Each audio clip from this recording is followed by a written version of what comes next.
They called it a dead-end job right there at my cousin's wedding reception, laughing over champagne while I served tables in my server's uniform. But when Admiral Patricia Blackwood crossed that crowded ballroom, stopped directly in front of me, and delivered the sharpest military salute I had ever witnessed, their laughter died in their throats.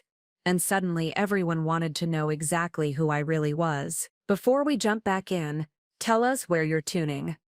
And if this story touches you, make sure you're subscribed, because tomorrow I've saved something extra special for you. The notification had arrived 18 hours earlier, while I was restocking napkin dispensers in the break room of Sterling Harbor Country Club. The email bore the official seal of the United States Navy, and the subject line read simply, "Classified Service Recognition.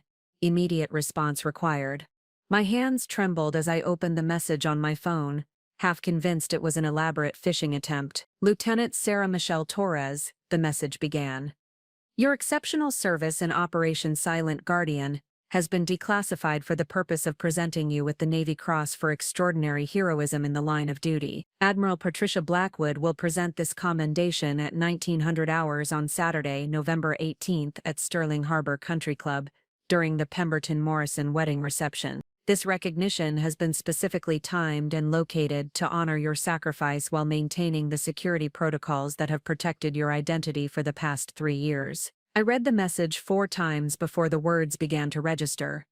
Operation Silent Guardian. The mission that had consumed 2 years of my life, operating deep undercover in international waters, gathering intelligence that had prevented a coordinated terrorist attack on 3 major American ports. The operation that had required me to disappear from my previous life so completely that even my family believed I had simply dropped out of my naval career to become a catering server. The mission that had saved an estimated 50,000 lives. For 36 months, I had maintained the perfect cover of Sarah Torres, part-time college student and full-time catering staff member. I had served drinks to businessmen who discussed shipping manifests that I memorized and reported to my handler. I had cleaned tables where international dock workers shared intelligence about suspicious cargo movements. I had remained invisible in plain sight, gathering the kind of human intelligence that satellites and drones could never capture. But to my family, I was the disappointing daughter who had washed out of the Navy and settled for minimum wage work. The cousin who showed up to family events in polyester uniforms instead of dress blues. The black sheep who had failed to live up to the Torres family's proud military tradition. My father,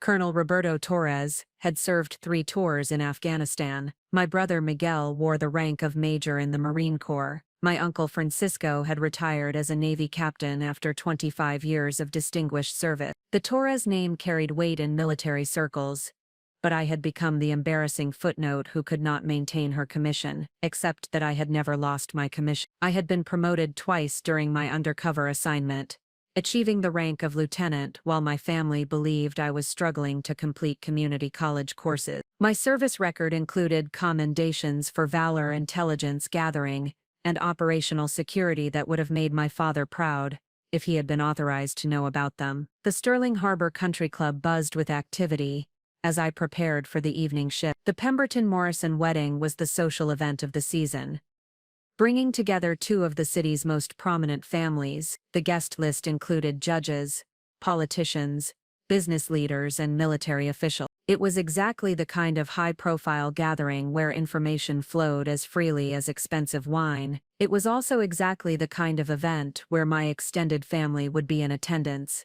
ready to display their disapproval of my chosen profession with barely concealed embarrassment. As I adjusted my black server's vest and checked my appearance in the staff mirror, I wondered how the Navy had arranged for Admiral Blackwood to attend this specific wedding. The logistics of coordinating a classified commendation ceremony within a private social function must have required months of planning and considerable influence. The answer would become clear later that evening, but in that moment, I focused on the immediate challenge of maintaining my cover for just a few more hours. The ballroom glittered under crystal chandeliers as guests arrived for the reception. I recognized several faces from intelligence briefings, individuals whose connections to international shipping had made them persons of interest during my operation. But tonight, they were simply wedding guests, celebrating the union of 2 families while I moved invisibly among them, refilling water glasses and clearing salad plates. My family had claimed a prominent table near the center of the room. My parents sat with military posture.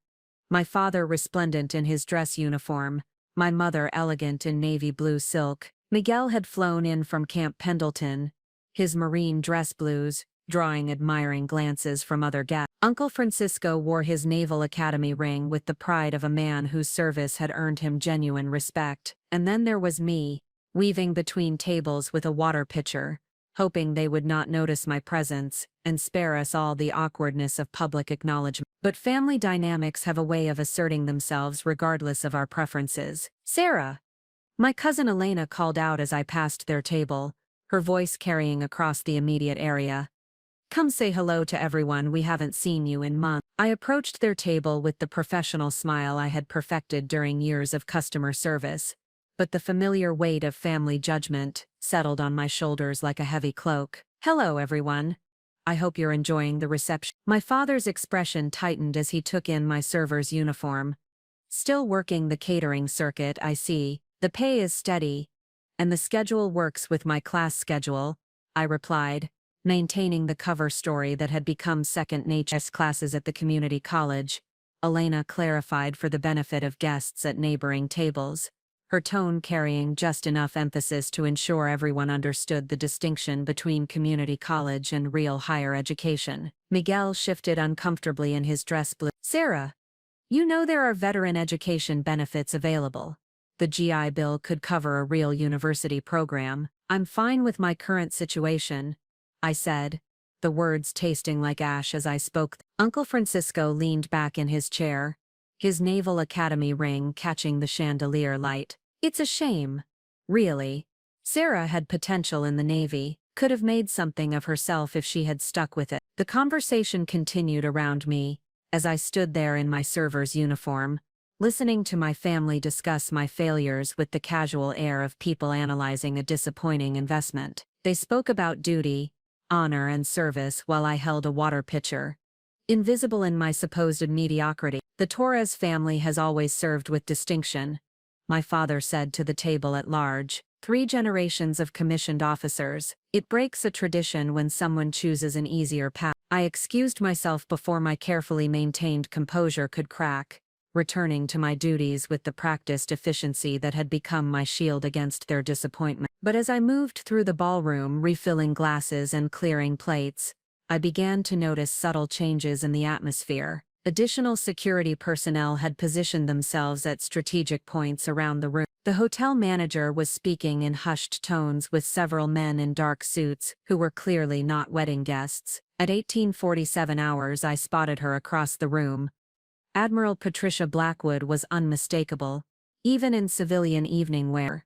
Her bearing was military precise, her silver hair styled in a way that suggested authority without ostentation. She moved through the crowd with the confidence of someone accustomed to command, but her civilian clothes allowed her to blend with the other distinguished guests. Our eyes met across the ballroom, and she offered the slightest nod of acknowledgement. The recognition ceremony was approaching. I continued my duties, serving the final course and preparing for the transition to dancing and continued celebration. The wedding party was taking their positions on the dance floor, when Admiral Blackwood began moving purposefully through the crowd. She approached the center of the ballroom, where my family's table provided an unobstructed view of the proceeding. Conversations gradually quieted as her presence commanded attention without requiring words, and then she was standing directly in front of me, her civilian dress unable to disguise the authority she carried like a visible aura. "Lieutenant Sarah Michelle Torres," she said, her voice carrying clearly across the now silent ballroom. "On behalf of the President of the United States and the United States Navy,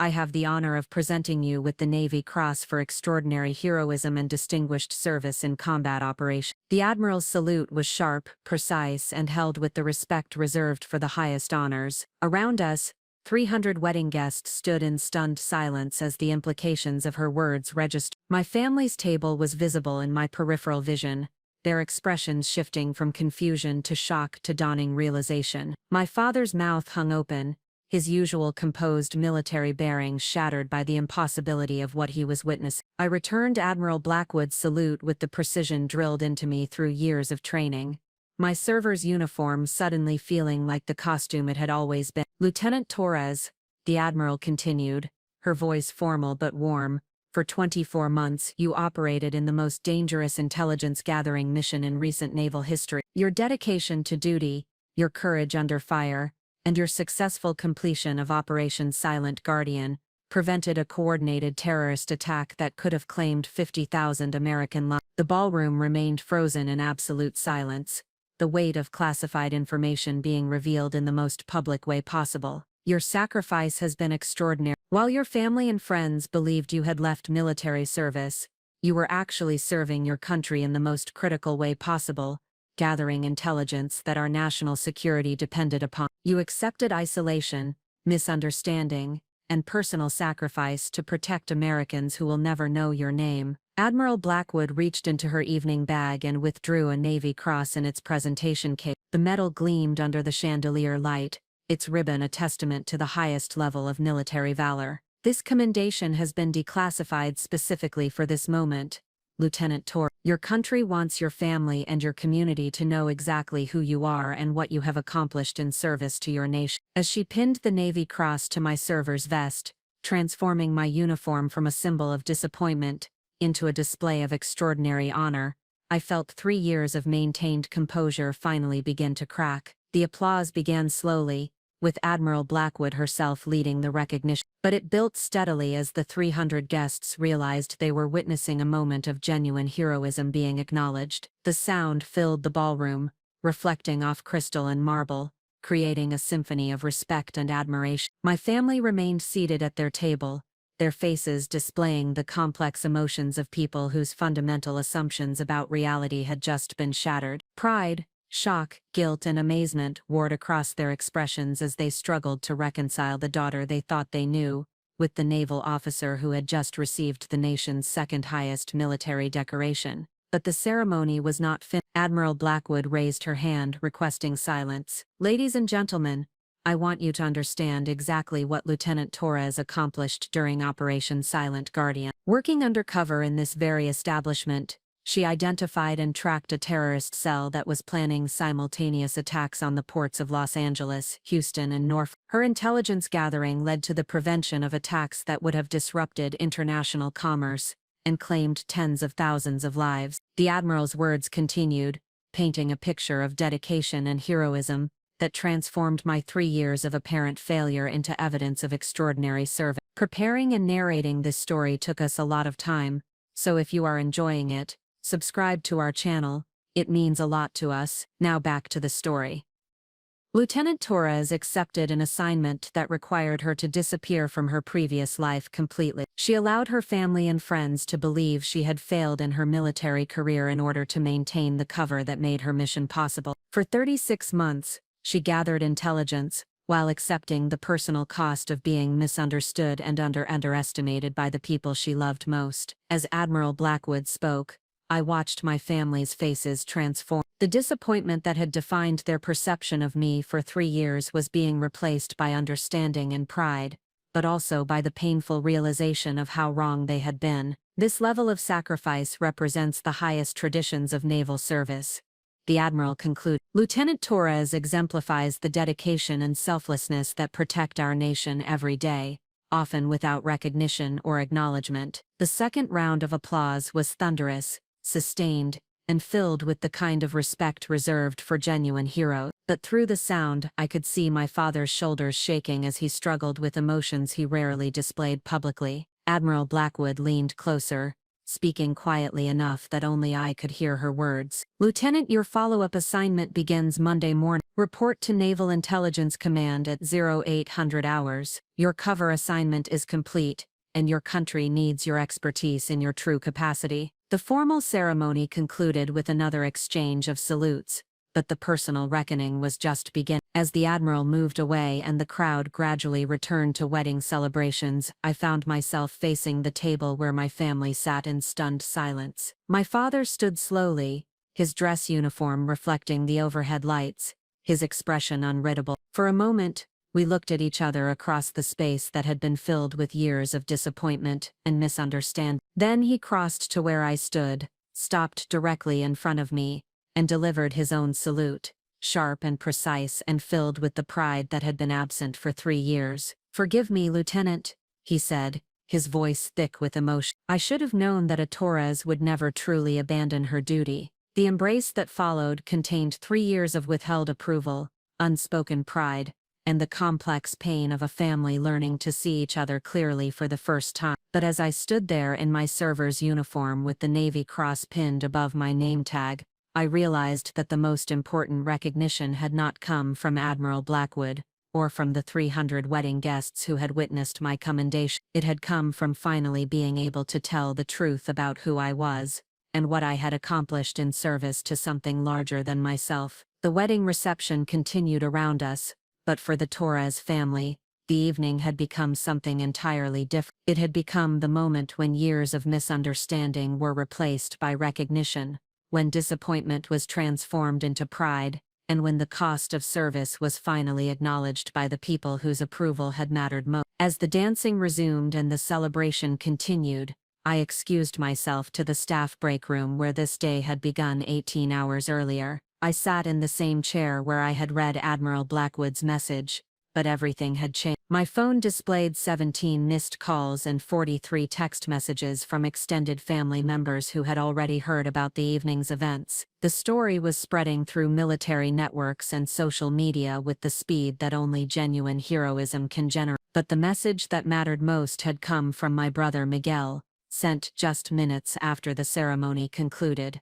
"I have never been more proud to be your brother. Welcome home, Lieutenant." Monday morning would bring new challenges and new responsibility. My cover assignment was complete, but my real service was just beginning. The intelligence I had gathered during Operation Silent Guardian would inform ongoing security operations for years to come. Yet as I prepared to leave Sterling Harbor Country Club for the final time, I understood that the most important mission had already been accomplished. The truth about dedication, service, and sacrifice had been revealed not just to my family, but to everyone who had witnessed Admiral Blackwood's recognition. Sometimes the most important battles are fought in silence, and the greatest victories are measured not in public recognition, but in the quiet knowledge that duty has been fulfilled regardless of personal cost. The Navy Cross pinned to my server's vest caught the fluorescent light of the break room as I gathered my personal belongings. Tomorrow I would wear dress blues again, but tonight I had learned that true honor is not diminished by the uniform that carries it. The dead-end job had always been a beginning, not an ending, and finally everyone could see the truth that had been hidden in plain sight for 3 years. The Sterling Harbor Country Club staff parking lot felt like sacred ground as I walked toward my 8-year-old Honda Civic at 2:47 a.m., the Navy Cross still pinned to my server's vest catching reflections from the security light. The reception had officially ended hours earlier, but the conversations sparked by Admiral Blackwood's revelation had continued in small groups throughout the ballroom, on the terrace and in the hotel lobby. My family had remained at the venue until the very end, not because they were particularly invested in the Pemberton-Morrison celebration, but because they were struggling to process the complete reconstruction of their understanding of the past 3 years. The daughter they had written off as a disappointment had been revealed as a decorated naval officer whose classified service had prevented a terrorist attack that could have altered the course of American history. The drive home to my modest apartment in Harbor Ridge took 12 minutes,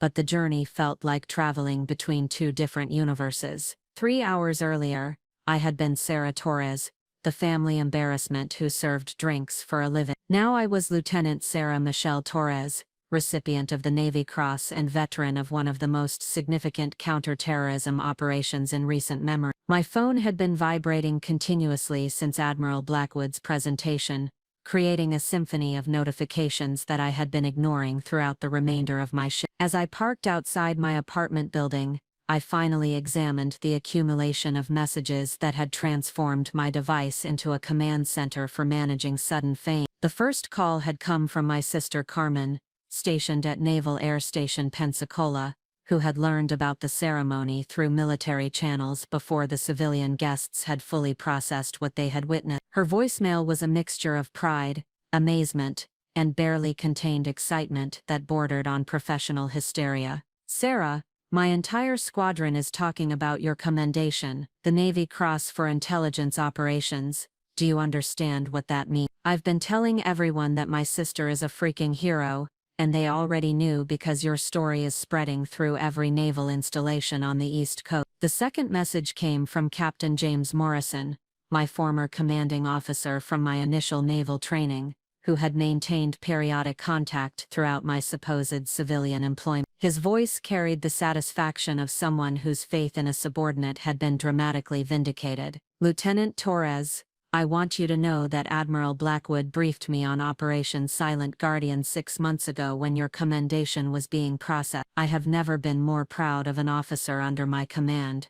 Your sacrifice and dedication represent the finest traditions of naval service. Welcome back to the recognition you have always deserved. But the most emotionally complex message came from my father, recorded during the drive home from the reception while my mother attempted to process her own reactions in the passenger seat. Colonel Roberto Torres had built his identity around military service and family honor, and the revelation that his daughter had been serving with extraordinary distinction while he questioned her commitment had shattered his fundamental assumptions about his own judgment. Misha, I owe you an apology that I may never be able to fully express. For 3 years I watched you struggle in what I believed was a civilian job, and I questioned whether you had the strength and commitment that define our family's military tradition. I was wrong about everything. Your mother and I spent the drive home trying to understand how we failed to see what was happening, but I realize now that your success depended on our failure to understand. You allowed us to think less of you,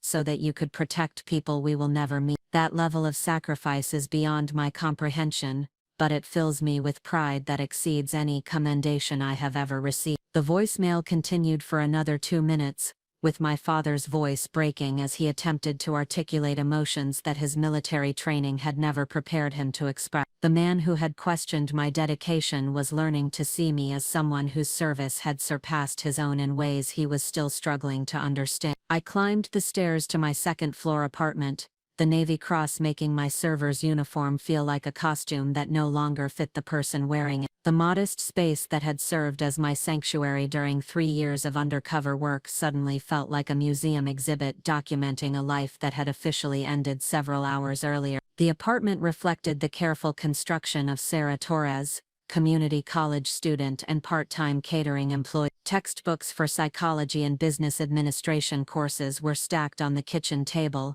evidence of the academic pursuits that had provided cover for my real education in intelligence analysis and counterterrorism operations. The furniture was functional but unremarkable, purchased from discount retailers to maintain the appearance of someone living on service industry wages, but hidden throughout the apartment were subtle indicators of my true identity and ongoing mission. The laptop secured in a locked desk drawer contained encrypted communications with my naval intelligence handlers. The seemingly random collection of books on international shipping, maritime law and Middle Eastern politics represented required reading for understanding the terrorist networks I had been monitoring. The exercise equipment crowded into the bedroom closet reflected the physical fitness standards required for active duty personnel. For 3 years this apartment had been the only place where I could partially drop the performance of civilian disappointment and reconnect with my authentic identity as a naval officer. But even here the requirements of operational security had prevented me from fully embracing my true profession and accomplishment. Now as I sat on the couch where I had spent countless evenings reviewing intelligence reports disguised as homework assignments,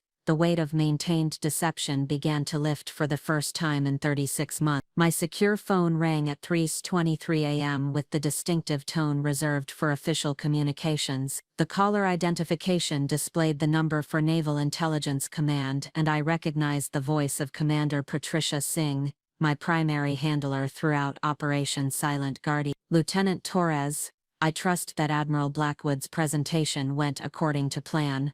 Yes, Commander. The ceremony was executed flawlessly, and the security protocols were maintained throughout the event. Excellent. I want you to understand that tonight's recognition represents more than personal acknowledgement of your service. The decision to declassify Operation Silent Guardian and publicly recognize your contribution required approval from the highest levels of naval command and civilian oversight. Commander Singh's explanation continued for 20 minutes, providing context that helped me understand the broader significance of the evening's event. The terrorist cell I had identified and tracked during my undercover assignment had been part of a larger international network planning coordinated attacks on American infrastructure. The intelligence I had gathered while serving drinks and clearing tables had enabled counter-terrorism operations across 3 continents, disrupting terrorist financing networks and preventing additional attacks that could have escalated into sustained international conflict. Your cover assignment required sacrifices that extend beyond professional recognition,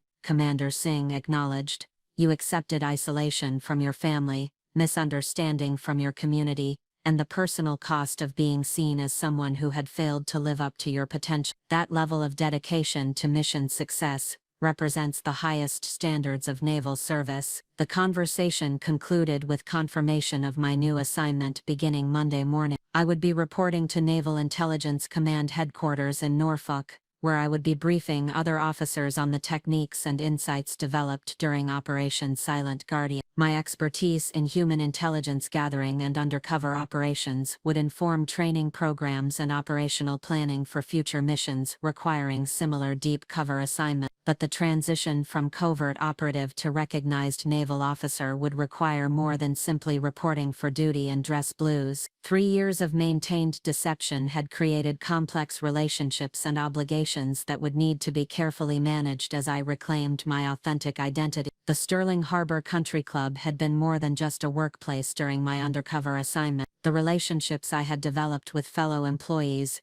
the regular customers I had served, and the management team that had overseen my employment were all based on the fictional identity of Sarah Torres, struggling community college student and part-time server. Monica Vasquez, the catering manager who had become something approaching a mentor during my employment, had invested considerable time and energy in encouraging my supposed academic pursuits and professional development. She had written recommendation letters for scholarship applications, adjusted my work schedule to accommodate fictional class requirements, and celebrated what she believed were my modest achievements in completing basic college courses. The revelation that her dedicated employee had actually been a decorated naval officer conducting classified intelligence operations would require careful explanation and probably professional counseling to help her understand that our relationship, while genuine in its emotional content, had been founded on necessary deception. Similarly, the regular customers at Sterling Harbor Country Club who had become familiar faces during my 3 years of service would need to reconcile their perception of Sarah the server with the reality of Lieutenant Torres, the intelligence operative. Several prominent businessmen had developed the habit of discussing confidential business matters within earshot of staff members, never suspecting that their conversations about international shipping contracts and port security were being memorized and reported to naval intelligence. The ethical implications of these relationships weighed heavily on my mind as I prepared for the transition from covert operations to acknowledged service. The success of Operation Silent Guardian had depended on the trust and casual dismissal of people who had never suspected that their server was gathering intelligence that would inform national security decisions. But the most complex relationship requiring careful management was with my own family, whose 3 years of disappointment and concern had been replaced overnight by pride and amazement. The emotional whiplash of learning that their struggling daughter was actually a decorated war hero would require time and patience to process fully. My phone buzzed with a text message from Miguel, sent from Camp Pendleton at Etheru for 7 hours Pacific time. Can't sleep. Keep thinking about tonight. Mom called crying because she's proud and guilty at the same time. Dad is reading everything he can find about the Navy Cross online. We all owe you an apology, but we also owe you our respect. You carried this burden alone for 3 years so that we could sleep safely. That level of sacrifice is beyond what any of us understood was possible. The message continued with details about the family's reaction to the evening's revelation. My parents had spent the drive home from the reception trying to reconstruct the past 3 years, identifying moments when they should have recognized signs of my continued military service. My mother had remembered occasions when my knowledge of current events and international affairs had seemed unusually sophisticated for someone whose education was supposedly limited to community college courses. My father had recalled conversations where my physical fitness and bearing had reflected military training that should have deteriorated during extended civilian employment. Uncle Francisco had admitted that my familiarity with naval terminology and protocols had occasionally surprised him during family gatherings, but he had attributed it to nostalgia rather than ongoing service. The family was also struggling with the realization that their disappointment and criticism had been based on complete misunderstanding of my circumstances. The daughter they had urged to find more stable employment had been serving her country in the most critical way possible.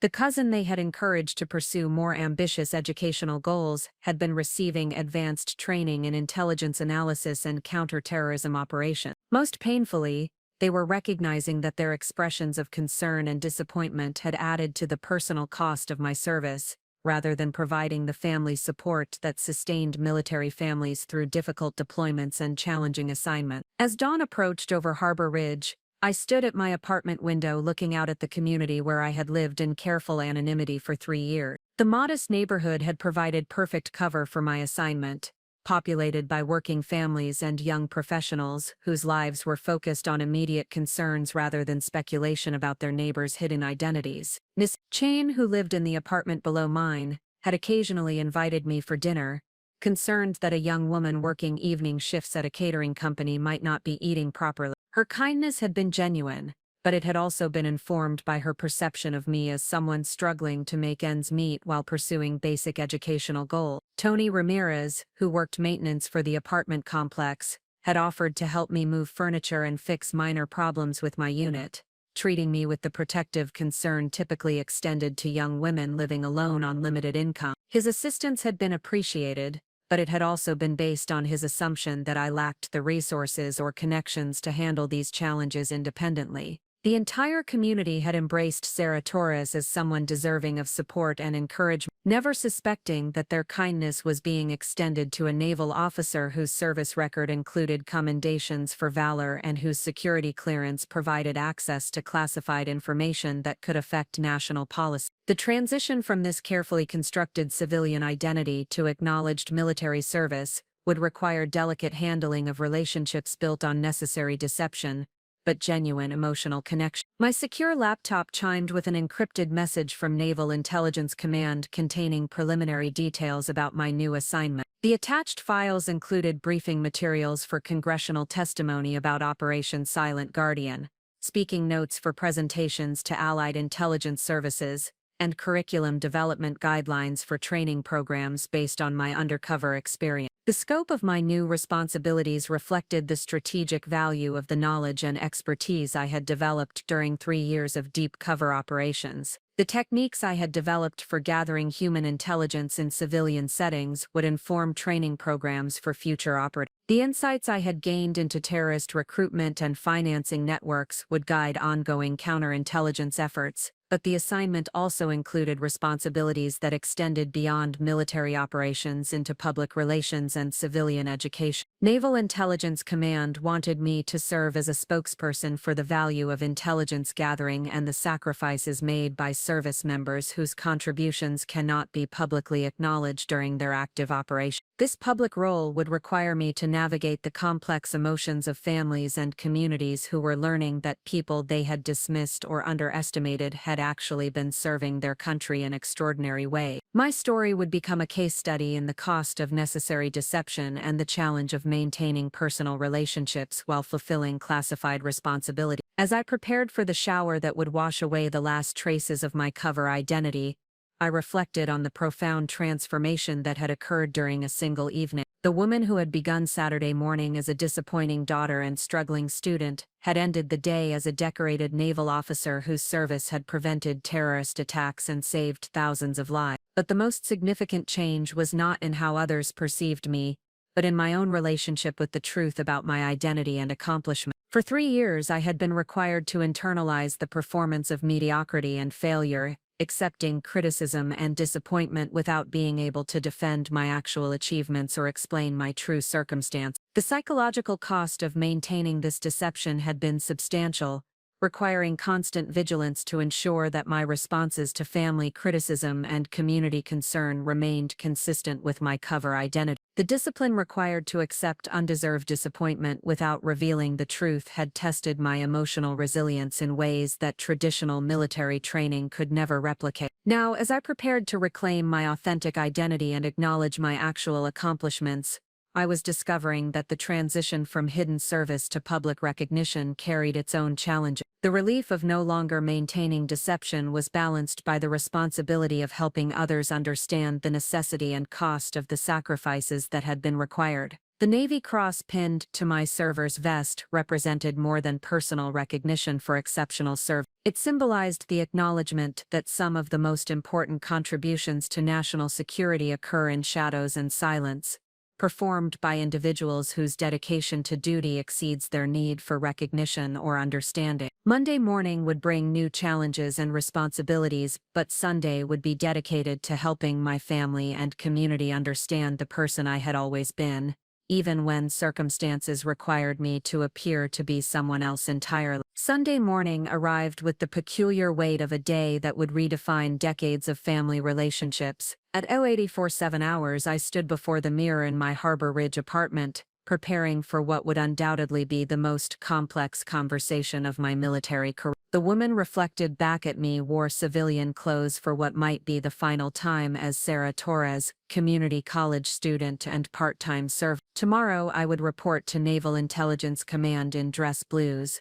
but today required the delicate navigation of family dynamics that had been fundamentally altered by Admiral Blackwood's revelation. The drive to my parents' home in Millbrook Heights took 32 minutes, providing time to mentally rehearse conversations that no military training had prepared me to conduct. How does one explain 3 years of necessary deception to parents whose disappointment had been genuine and painful? How does a daughter help her family understand that their criticism and concern had been based on an elaborate fiction required for national security? The Torres family home stood as a monument to military pride and achievement. The front yard displayed a flagpole where the American flag flew with the precision that reflected my father's 27 years of Army service. The living room walls showcased photographs of 3 generations of Torres family members in military uniform, documenting a legacy of service that stretched from World War II through the present conflicts in the Middle East. My photograph had been notably absent from this gallery for the past 3 years. The image of Lieutenant Sarah Torres that had once held a place of honor among the family's military achievements had been quietly removed after my supposed departure from naval service, replaced by a gap that silently testified to the disappointment of a broken family tradition. My parents were waiting in the kitchen when I arrived, their expressions reflecting the complex emotions of people who had spent the night processing information that challenged their fundamental understanding of their daughter's life. My father sat at the breakfast table with his morning coffee and a printed stack of articles about the Navy Cross, the nation's second highest military decoration, awarded for extraordinary heroism in combat operations. My mother moved through her Sunday morning routine with the mechanical precision of someone whose usual rhythm had been disrupted by circumstances beyond her comprehension. Elena Torres had built her identity around supporting her husband's military career and raising children who would honor the family's traditions of service and achievement. The revelation that her daughter had been serving with extraordinary distinction while accepting the family's disappointment had shattered her confidence in her own judgment and maternal instinct. The kitchen table that had hosted countless family discussions about duty, honor, and military tradition now served as the setting for a conversation that would reconstruct the past 3 years of our relationship. The stack of newspapers and printed internet articles reflected my father's methodical approach to understanding information that had fundamentally challenged his assumptions about his daughter's character and commitment. Misha, my father began using the term of endearment that had been absent from our interactions for months. Your mother and I have been trying to understand what happened last night, but we realize that we need to hear the truth from you directly. Colonel Roberto Torres had built his career on clear communication and decisive action, but the circumstances of this conversation had placed him in unfamiliar territory where his military training provided limited guidance. The man who had commanded troops in combat operations, was struggling to navigate the emotional complexity of learning that his disappointment in his daughter had been based on complete misunderstanding of her circumstance. I took the seat across from him at the table where we had shared countless family meals, but the dynamic of this particular conversation felt fundamentally different from any previous family discussion. For the first time in 3 years, I would be able to speak truthfully about my life, my work, and my commitment to military service. The basics of what Admiral Blackwood explained last night are accurate. I began choosing my words carefully to respect the classified nature of information that could not be fully disclosed even to family members. For the past 3 years, I have been serving on active duty with naval intelligence,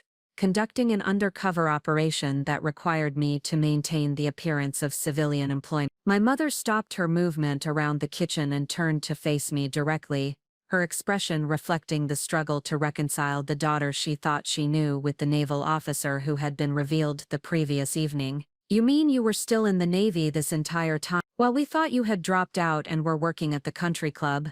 "Yes, Mama, my assignment required complete cover, which meant that even family members could not know about my continued service. The success of the operation depended on everyone, including you and Papa, believing that I had left the military and was struggling with civilian employment." The explanation that followed took nearly 2 hours, as I carefully described the aspects of Operation Silent Guardian that could be shared with family members while respecting the security classifications that would remain in effect indefinitely. The terrorist cell I had identified and monitored while serving drinks at Sterling Harbor Country Club had been planning coordinated attacks on major American ports that could have disrupted international commerce and claimed thousands of lives. My role as a server and part-time student had provided perfect cover for gathering human intelligence that traditional surveillance methods could never have captured. The businessmen who discussed shipping manifest over dinner, the dock workers who shared information about suspicious cargo movements during private events,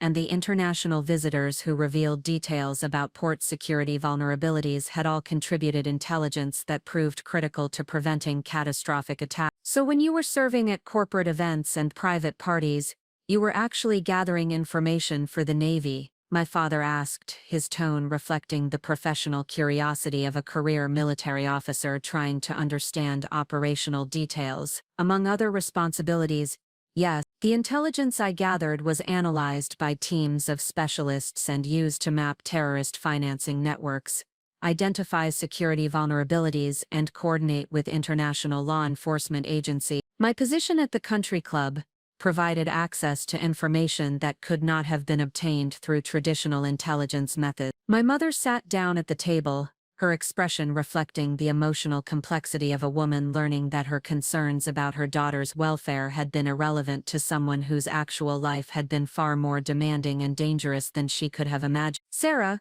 we spent 3 years worrying about your future, encouraging you to find better employment, questioning your commitment to the goals we thought were important to you. All that time you were serving your country in a way that we never understood was possible." The conversation continued as I explained the personal cost of maintaining cover for an extended undercover operation, the isolation from family support, the acceptance of criticism and disappointment without being able to defend my actual achievement, and the psychological challenge of performing mediocrity while executing complex intelligence operations had required emotional discipline that traditional military training could never have developed. The hardest part was not being able to share my real work with the people whose approval and understanding mattered most to me. I acknowledge every family gathering where you expressed concern about my career choices, every conversation where you encouraged me to pursue better opportunities, every moment when I could see your disappointment in my supposed lack of ambition was a reminder of the personal cost of this assignment. My father's expression reflected the growing understanding of a career military officer who was beginning to comprehend the scope of sacrifice that intelligence operations could require from service members and their families. "You accepted our disappointment and criticism because the mission required us to believe that you had failed to live up to your potential." "Yes, Pop." The success of Operation Silent Guardian depended on everyone, including family members, believing that Sarah Torres was exactly what she appeared to be, a young woman who had struggled with military service, and settled for minimum wage employment while pursuing basic educational goals. The psychological impact of this revelation extended beyond simple pride in my military achievement. My parents were confronting the realization that their assessment of my character and commitment had been fundamentally wrong based on incomplete information that had been deliberately constructed to mislead them. My mother reached across the table to take my hand, her touch reflecting the complex emotions of a woman who was simultaneously proud of her daughter's service and ashamed of her own failure to recognize the truth. "We should have known that you would never abandon your commitment to military service. The Torres family has served this country for 3 generations, and you have always been the most dedicated of our children. We should have trusted in your character instead of accepting the appearance of failure." But the conversation also revealed the sophisticated planning that had been required to maintain my cover identity for 36 months. Naval Intelligence Command had created a complete fictional background for Sarah Torres, including academic records, employment history, and financial circumstances that would withstand casual investigation by family members or employer. The community college courses I was supposedly taking were actually advanced training programs in intelligence analysis, counterterrorism operations, and cultural studies focused on Middle Eastern and North African networks,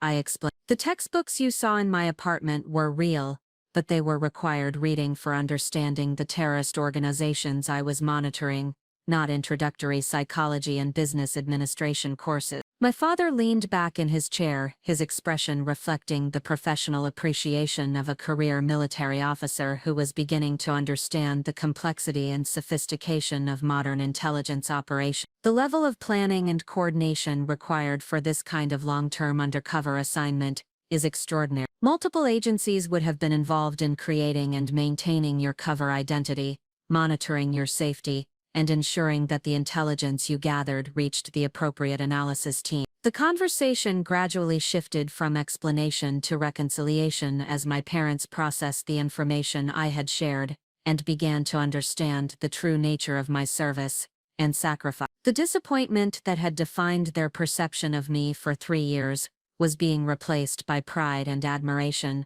but also by guilt over their failure to recognize the truth about my circumstances. "Sarah, I want you to know that your mother and I are proud of your service and ashamed of our failure to understand what you were accomplishing," my father said, his voice carrying the formal tone he used for official communication. "The sacrifice you made by accepting our disappointment while serving your country with distinction represents the highest traditions of military service. But the reconciliation process also required addressing the practical implications of my transition from covert operations to acknowledged service. My new assignment at Naval Intelligence Command would require relocating to Norfolk, Virginia, ending my 3-year residence in Harbor Ridge, and my employment at Sterling Harbor Country Club. The relationships I had developed during my undercover assignment would need to be carefully managed, as I transitioned from the fictional Sarah Torres to the authentic Lieutenant Torres. Colleagues who had invested time and energy in mentoring someone they believed was struggling with basic life challenges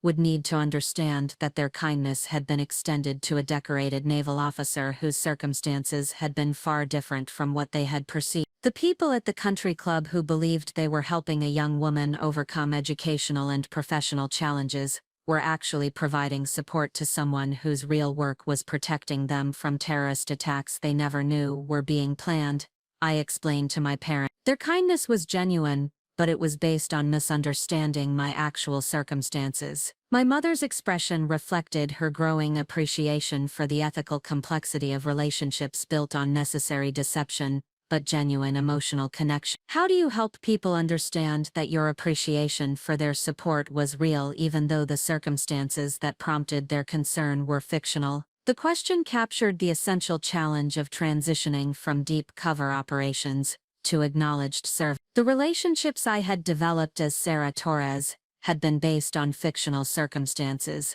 but the emotional connections had been genuine. The people who had offered friendship, mentorship, and assistance had done so from authentic concern for someone they believed needed support. I think honesty about the gratitude and respect I feel for their kindness, combined with explanation of why the deception was necessary for national security, will help most people understand that their generosity was valued even though it was prompted by fictional circumstances. I replied. The conversation was interrupted by the arrival of Miguel, who had driven down from Camp Pendleton to participate in the family discussion that would help everyone process the previous evening's revelation. My brother entered the house with the bearing of a Marine Corps major whose understanding of military operations provided context for appreciating the complexity of extended intelligence assignment. Sarah, I've been reading about Operation Silent Guardian since Admiral Blackwood's presentation last night, Miguel said as he joined us at the kitchen table. The scope of the terrorist plot you helped disrupt is beyond what most people could comprehend. Coordinated attacks on 3 major ports could have killed thousands of people and disrupted international commerce for months. Miguel's professional perspective as a military officer provided valuable context for helping our parents understand the strategic significance of my assignment. His explanation of how intelligence operations connected to broader counterterrorism efforts helped them appreciate that my individual contribution had been part of a larger mission with national and international implications. The intelligence Sarah gathered while working at the country club informed operations across multiple agencies and allied nations. Miguel continued. The terrorist financing networks she helped identify were disrupted through coordinated law enforcement actions in 7 countries. Her work prevented attacks that could have escalated into sustained international conflict. The afternoon continued with detailed discussion of the transition from my cover assignment to my new responsibilities at Naval Intelligence Command. The expertise I had developed in human intelligence gathering and long-term undercover operations would inform training programs for other officers and contribute to the development of new techniques for penetrating terrorist networks. But the conversation also addressed the personal growth that had resulted from 3 years of operating under deep cover while maintaining operational security. The psychological discipline required to perform mediocrity while executing complex intelligence operations had developed emotional resilience and professional skills that would enhance my effectiveness in future assignments. The ability to maintain operational security while building authentic relationships with people whose safety depends on your success is a rare and valuable skill, my father observed. The training you received and the experience you gained during Operation Silent Guardian will make you exceptionally effective in future intelligence assignments. As the day progressed, the conversation gradually shifted from processing the revelation to planning for the future. My parents began to understand that their daughter had not only served with extraordinary distinction but had also developed expertise that would continue to contribute to national security in increasingly responsible positions. The family photograph gallery in the living room would be restored to include my military portrait, but it would also be expanded to document the achievements that had occurred during my supposed absence from military service. The Navy Cross would join the other family military decorations, but it would represent a different kind of service than previous generations had provided. Your service represents the evolution of military operations to meet modern threats, my mother said as we examined the family's collection of military memorabilia. Previous generations fought conventional enemies on traditional battlefields, but your generation faces terrorists who operate in civilian settings and use our own infrastructure against. The evening concluded with a family dinner that felt like a celebration of both revelation and reconciliation. The disappointment that had shadowed family gatherings for 3 years had been replaced by pride and understanding, but also by a deeper appreciation for the complexity and cost of modern military service. As I prepared to leave for Harbor Ridge to complete my final preparations for reporting to Norfolk, my father accompanied me to the front door where we had shared so many difficult conversations during my supposed civilian employment. Sarah, I want you to know that your mother and I understand now that our disappointment was based on incomplete information, but your strength in accepting our criticism while serving your country with distinction represents character that exceeds anything we could have taught you. The embrace we shared contained 3 years of withheld approval and unspoken pride, but it also acknowledged the beginning of a new relationship based on truth and mutual respect rather than misunderstanding and disappointment. Tomorrow would bring new challenges and responsibilities, but today had provided the foundation for family relationships that could support rather than complicate my continued service to country and mission. Monday morning at Sterling Harbor Country Club began with an atmosphere that felt fundamentally altered from the professional environment I had known for 3 years. The staff parking lot buzzed with conversations that stopped abruptly when colleagues noticed my arrival, their expressions reflecting the complex mixture of amazement, confusion, and newfound respect that had characterized every interaction since Admiral Blackwood's presentation on Saturday evening. Monica Vasquez, the catering manager who had served as my supervisor throughout my undercover assignment, waited near the employee entrance with the bearing of someone who had spent the weekend processing information that challenged everything she believed she understood about personnel management and professional assessment. Her usual confident demeanor had been replaced by the uncertainty of a leader who was questioning her ability to evaluate the people under her supervision. The revelation that Sarah Torres, the part-time server she had mentored for 3 years, was actually Lieutenant Sarah Michelle Torres, a decorated naval intelligence officer conducting classified operations, had shattered her confidence in her own judgment and created profound questions about the nature of workplace relationships and professional evaluation. "Sarah, I need to speak with you privately before your shift begins," Monica said, her voice carrying the formal tone typically reserved for disciplinary conversations or serious personnel matters. We walked to her office in silence, passing colleagues whose whispered conversations and sideways glances reflected the transformation of ordinary workplace dynamics into something resembling celebrity observation. The break room where I had received Admiral Blackwood's initial notification on Friday afternoon now felt like a historical landmark, the site where my double life had begun its final dissolution. Monica's office had served as the setting for numerous performance evaluations and professional development discussions throughout my employment at Sterling Harbor Country Club. The space reflected her commitment to excellence in hospitality management, with industry awards, training certificates, and photographs documenting successful events that had enhanced the club's reputation for exceptional service. During my 3 years of employment, this office had been the location where Monica had encouraged my supposed academic pursuits, adjusted my schedule to accommodate fictional class requirements, and provided mentorship that she believed was helping a struggling young woman achieve basic professional stability. The discovery that her dedicated employee had actually been a naval officer conducting intelligence operations had fundamentally altered her understanding of every conversation and evaluation that had occurred in this space.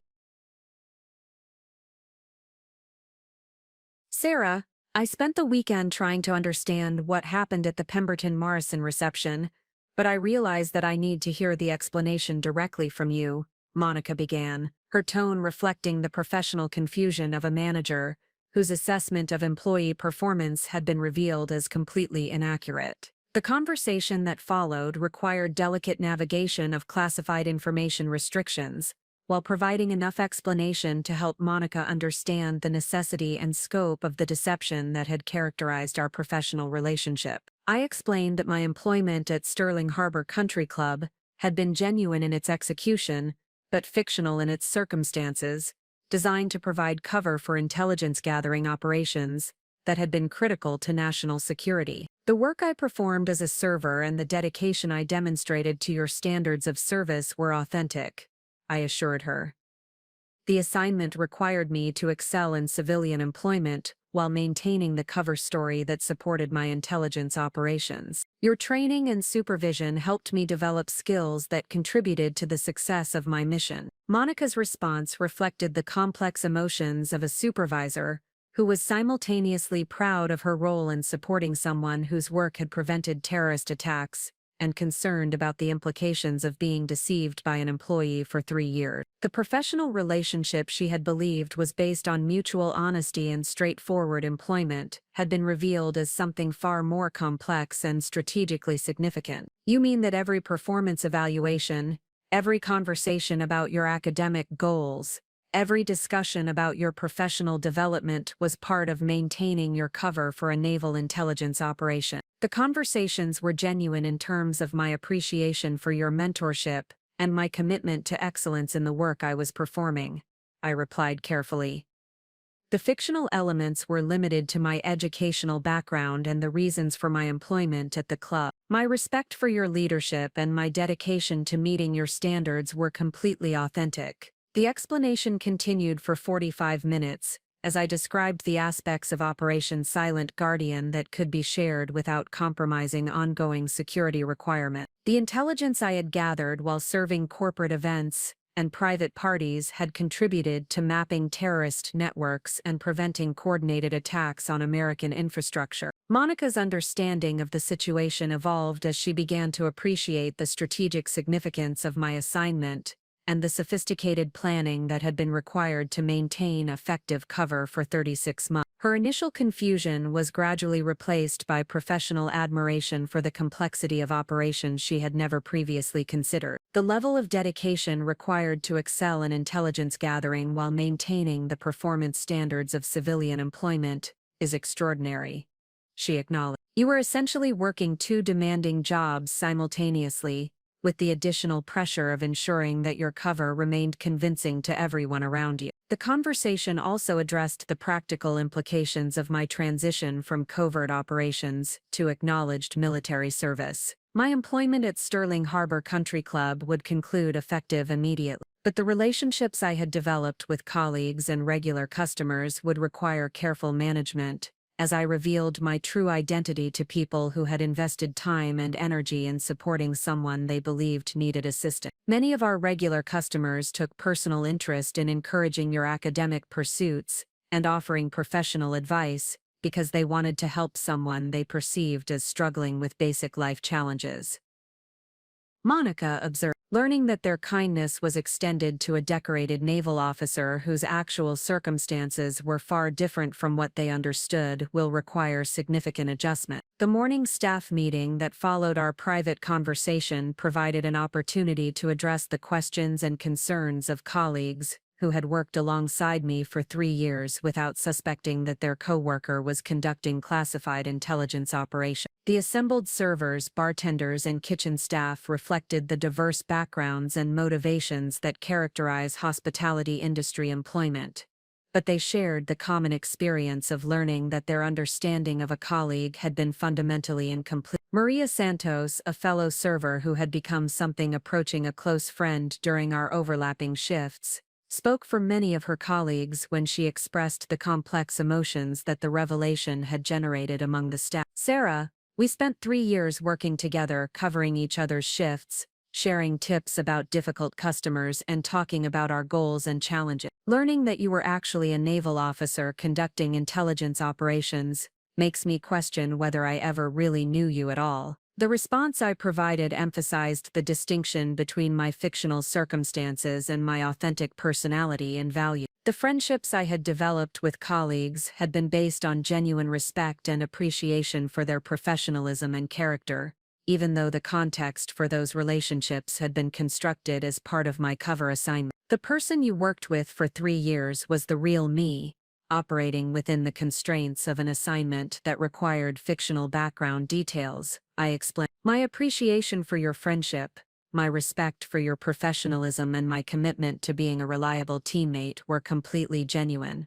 The fictional elements were limited to my educational background and my reasons for working in the hospitality industry. The discussion continued as colleagues asked questions about the balance between authentic relationships and necessary deception, the psychological challenges of maintaining cover for extended period, the impact of intelligence operations on the people who unknowingly provided support and assistance to undercover operatives. James Mitchell, the head bartender whose 20-year career at Sterling Harbor Country Club had made him a mentor to numerous younger employees, raised questions about the ethical implications of relationships built on incomplete information. Sarah, you received advice and support from people who believed you were facing challenges that were completely different from your actual circumstances. How do we understand the value of help that was offered based on misunderstanding your real situation? The question captured the essential complexity of transitioning from covert operations to acknowledged service,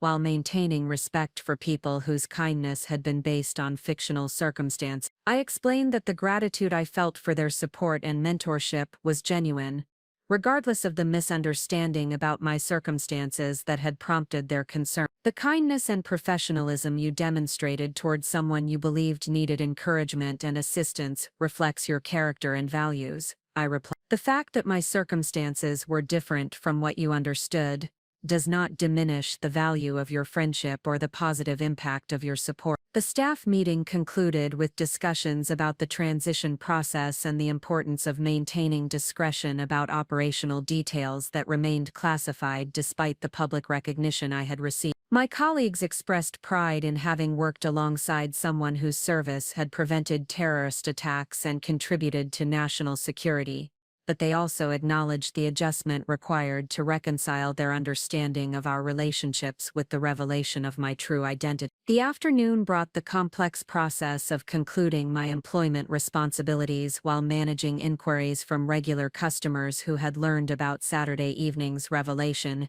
and wanted to understand the transformation of Sarah Torres, the server they had known, into Lieutenant Torres, the decorated naval officer. Richard Pemberton, whose wedding reception had provided the setting for Admiral Blackwood's presentation, arrived at the club specifically to speak with me about the events that had overshadowed his family's celebration. His response reflected the mixture of amazement and pride that characterized the reactions of many club members who had witnessed the ceremony. Lieutenant Torres, my family is honored that our wedding reception provided the setting for recognizing your extraordinary service, he said with the formal tone appropriate for addressing a military officer. The guests who witnessed Admiral Blackwood's presentation will remember that evening as much for your commendation as for our celebration, and we consider that a privilege rather than an intrusion. Similar conversations occurred throughout the afternoon as regular customers and club members processed the revelation that someone they had known as a part-time server had actually been conducting intelligence operations that had prevented terrorist attacks. Their responses ranged from amazement at the sophistication of modern military operations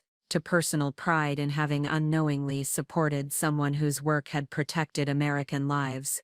Elizabeth Morrison, a retired college professor who had frequently offered encouragement about my supposed academic pursuits, expressed sentiments that reflected the complexity many people felt about learning that their concern had been based on fictional circumstance. Sarah, I spent considerable time discussing educational strategies and career planning with you because I wanted to help someone who seemed to be struggling with basic academic challenges, she said. Learning that you were actually a naval officer receiving advanced training in intelligence operations makes me question my ability to assess the people I encounter, but it also fills me with pride that I had the opportunity to interact with someone whose service has been so significant. The responses I provided emphasized my genuine appreciation for the kindness and support I had received while maintaining appropriate discretion about operational details that remained classified. The relationships I had developed with club members and regular customers had provided valuable intelligence gathering opportunities,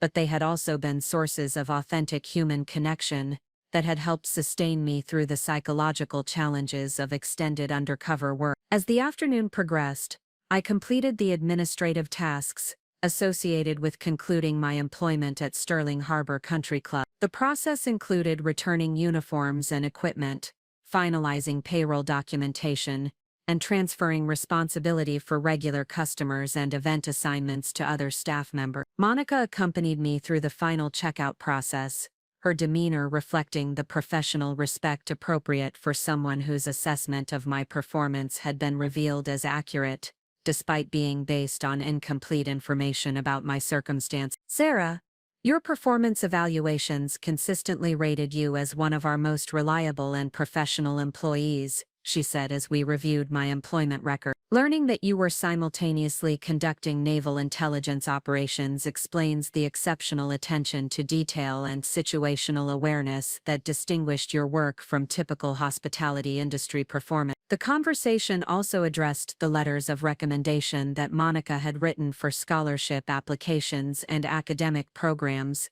that had been fictional components of my cover story. The discovery that her positive assessments had supported intelligence operations, rather than educational pursuits, required adjustment of her understanding about the purpose and impact of her professional evaluation. The dedication and professionalism you demonstrated while working here would transfer effectively to any career field, Monica concluded. The fact that your actual career involved intelligence operations, rather than hospitality management, does not diminish the value of the skills and work ethic you displayed during your employment with us. The final hours of my shift at Sterling Harbor Country Club carried emotional weight that extended beyond simple employment termination. The relationships I had developed with colleagues and customers had provided crucial elements of my cover story, but they had also been sources of genuine human connection that had sustained me through the isolation and psychological pressure of extended undercover operations. As I prepared to leave the club for the final time as an employee,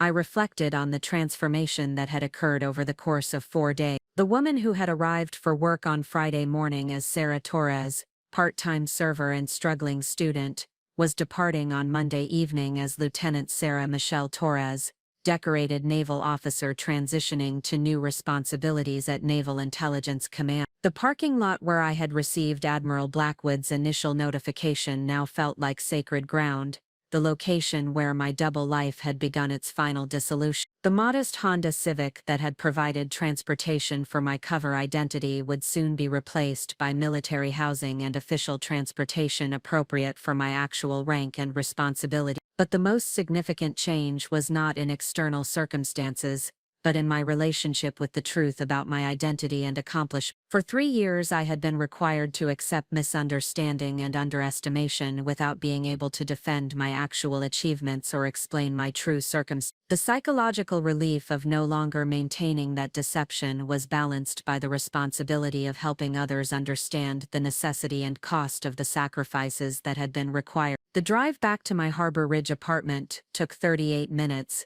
providing time to process the emotional complexity of concluding relationships that had been based on necessary fiction, but genuine appreciation. The colleagues who had offered friendship and support, the customers who had provided encouragement and advice, and the supervisors who had invested time in developing someone they believed needed guidance, had all contributed to the success of my mission, while forming authentic connections that had enriched my life during a challenging assignment. Tuesday morning would bring my final day as a civilian resident of Harbor Ridge, before relocating to Norfolk for my new assignment at Naval Intelligence Command. The apartment that had served as my sanctuary during 3 years of undercover operations would be vacated, but the experiences and relationships that had sustained me through the psychological challenges of extended covert work would continue to inform my understanding of human connection and professional dedication. The evening concluded with a secure phone call from Commander Patricia Singh,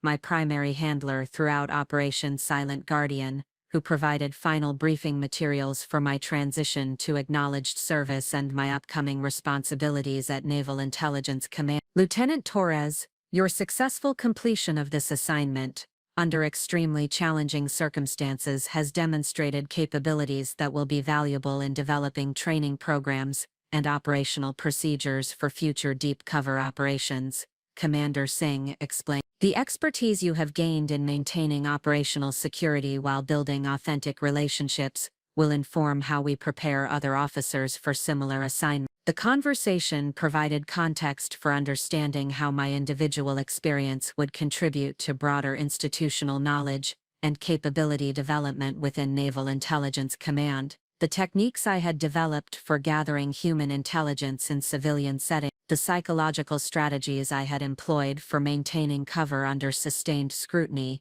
and the relationship management skills I had acquired while operating under false identity would all inform training programs for future operations. As I prepared for sleep in the apartment that had been my home for 3 years of covert operations, I reflected on the profound transformation that had occurred since Admiral Blackwood's revelation on Saturday evening. The woman who had maintained perfect operational security while accepting years of misunderstanding from family and community was preparing to reclaim her authentic identity and apply her expertise and service to missions that could acknowledge her contributions publicly. Wednesday morning would bring my final transition from the fictional Sarah Torres to the authentic Lieutenant Torres, but the lessons learned during 3 years of invisible service would continue to inform my understanding of dedication, sacrifice, and the complex relationship between individual achievement and collective security. The dead-end job had always been a beginning, and finally everyone could see the truth that had been hidden in plain sight. The Naval Intelligence Command headquarters in Norfolk, Virginia stood as a monument to the evolution of modern warfare and the critical importance of information dominance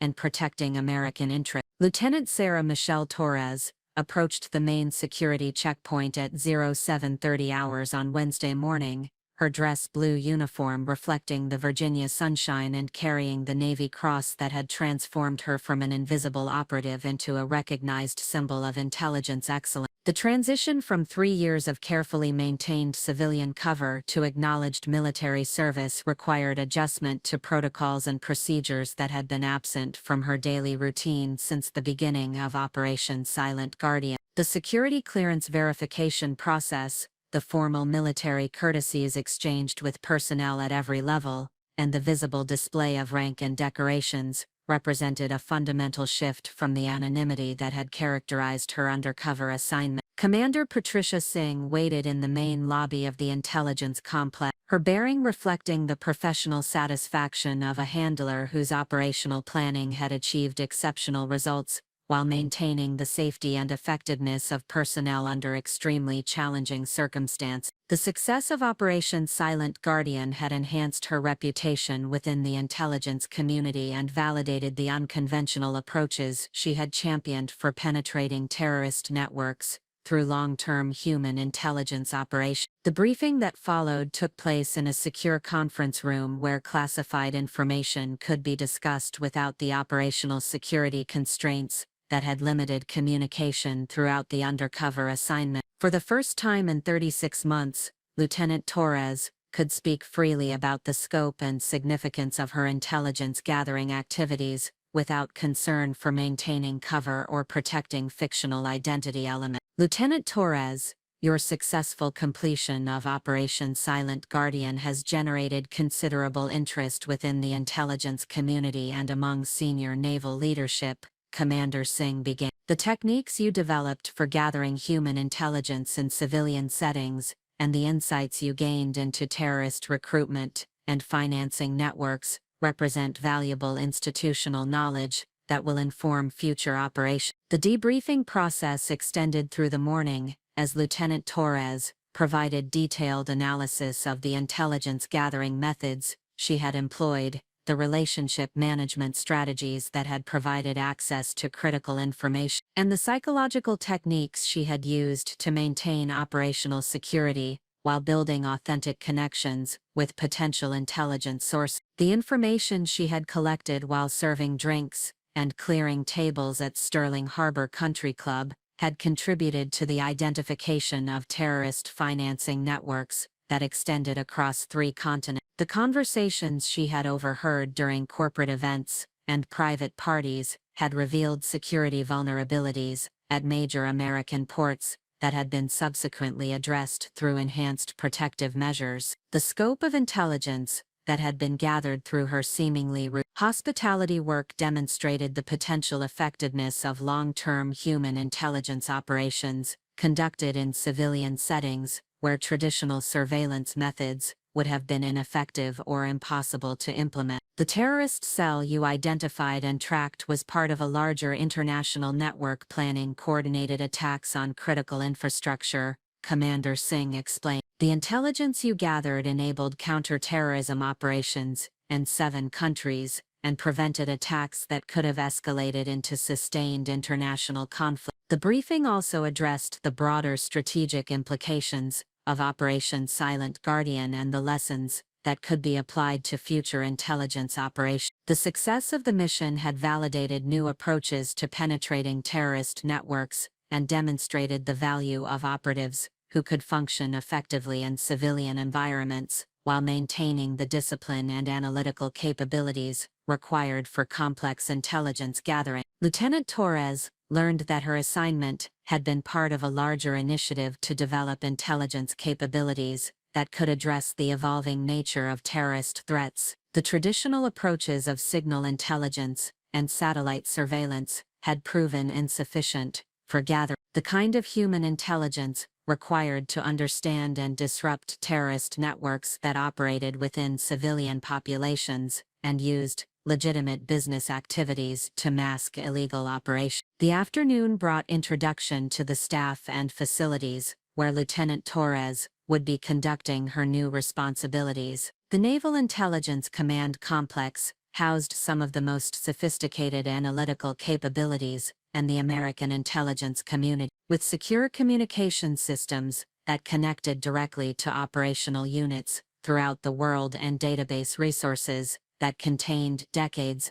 of accumulated intelligence on terrorist organizations and hostile foreign activity. The personnel she met represented the diverse expertise required for modern intelligence operations, including linguists who specialized in Middle Eastern and North African languages, analysts who focused on terrorist financing networks, and operational planners who developed strategies for disrupting hostile activities while protecting American interests and personnel. Captain James Richardson, the commanding officer responsible for human intelligence operations, provided orientation to the training programs and analytical projects that would constitute Lieutenant Torres' primary responsibilities in her new assignment. His experience in intelligence operations extended back 22 years and included assignments in every major conflict zone where American forces had been deployed during that period. Lieutenant Torres,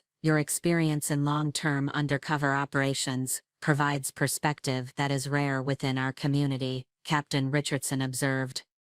The majority of intelligence officers have backgrounds in traditional military settings or academic institutions. Your combination of operational experience and practical insights into civilian environments where terrorists operate will enhance the training we provide to other officers and the analytical capabilities we apply to ongoing threats. The training programs that Lieutenant Torres would be developing focused on preparing intelligence officers for assignments that required extended periods of civilian cover while gathering human intelligence on terrorist networks and hostile foreign activity. The psychological preparation, relationship management skills, and operational security techniques that she had employed during Operation Silent Guardian would inform curricula that could prepare other officers for similar challenging assignments. The analytical projects that constituted her secondary responsibilities involved applying the insights she had gained into terrorist recruitment and financing methods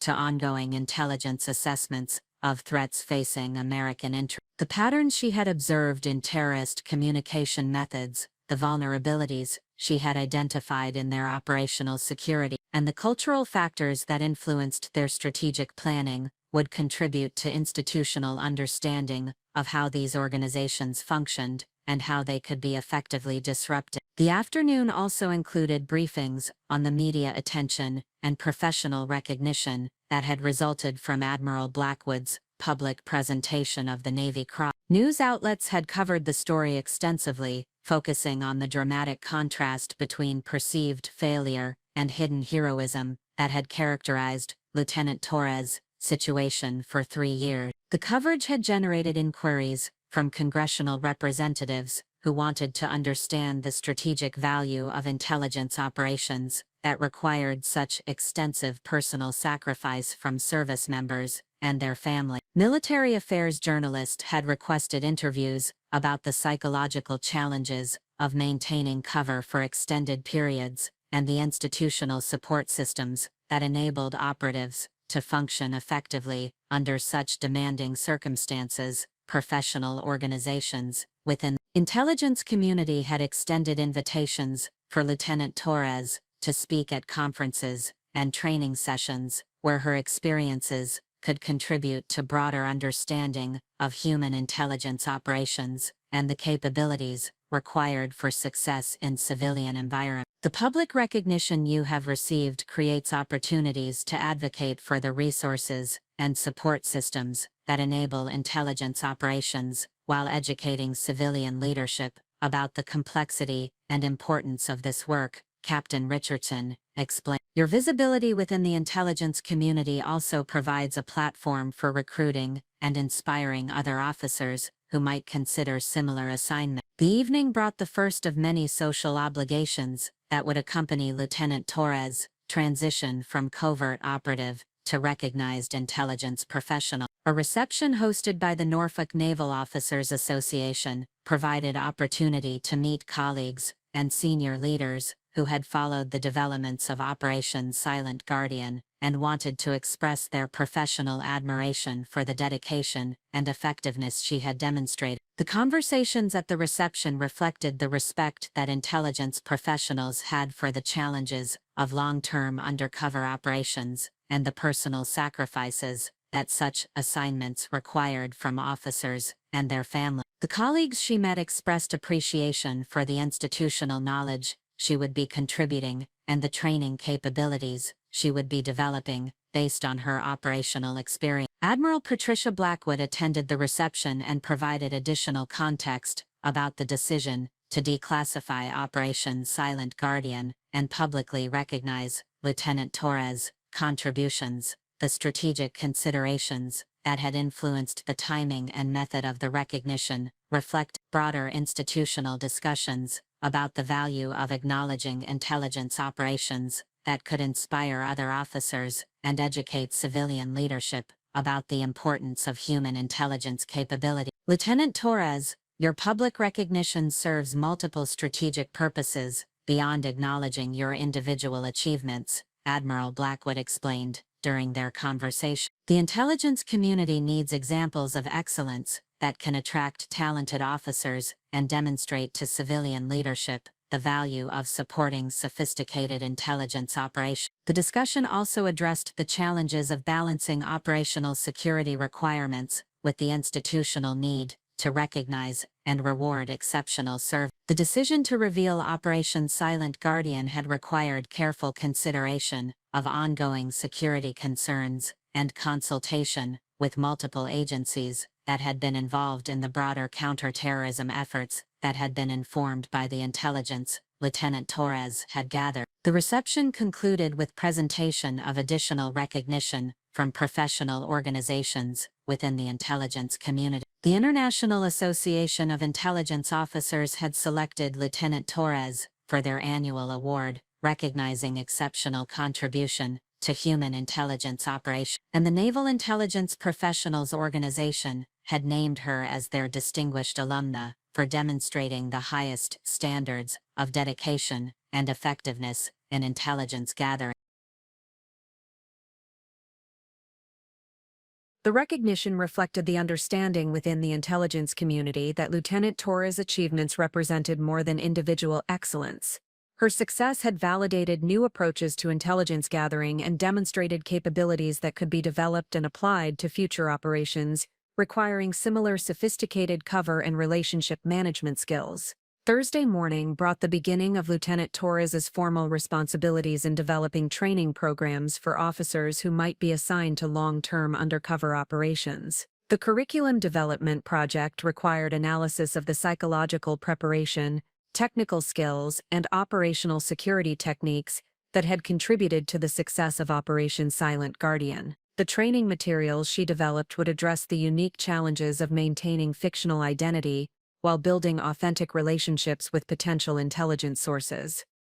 The psychological strategies required for accepting criticism and misunderstanding without compromising cover. The relationship management skills necessary for gathering information without arousing suspicion, and the analytical techniques for processing and reporting intelligence gathered through casual observation and conversation would all be incorporated into comprehensive training programs. The project also involved collaboration with psychologists who specialized in the mental health challenges faced by intelligence officers operating under extended cover. The isolation, stress, and identity confusion that could result from long-term undercover assignments required careful preparation and ongoing support to ensure that officers remained effective and psychologically healthy throughout demanding missions.